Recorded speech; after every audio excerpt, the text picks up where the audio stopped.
कैसे हैं आप सब। उम्मीद करती हूँ कि आप सब स्वस्थ होंगे, मस्त होंगे, व्यस्त होंगे, जहाँ भी होंगे जबरदस्त होंगे। तो आज आप सबके बीच बहुत ही मजेदार नाच गीत लेकर के आई हूँ, तो वीडियो के एंड तक बने रहिएगा। अगर चैनल पे नए हैं तो चैनल को सब्सक्राइब कर लीजिएगा और बेल आइकन को प्रेस कर लीजिएगा, ताकि जब भी हम वीडियो अपलोड करें तो नोटिफिकेशन आप सबको सबसे पहले मिले। लगाई घड़िया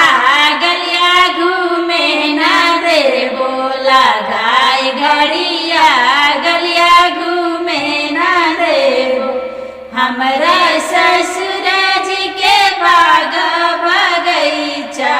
हमरा ससुर जी के बाग बगीचा, हमार मराजी नेवला तोड़े ना देबो, हमार मराजी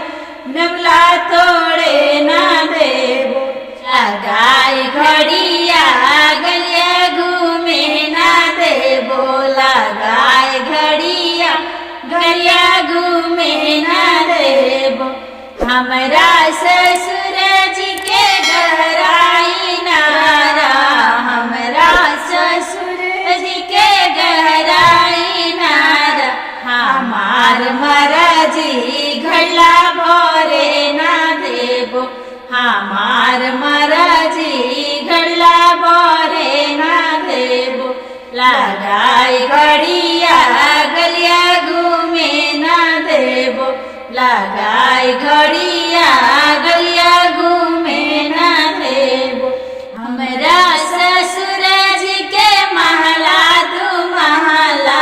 हमरा ससुर जी के महला दू महला, हमार मराजी खिड़की झाके ना देबो, हमार मराजी खिड़की झाके ना देबो, लगाए घड़िया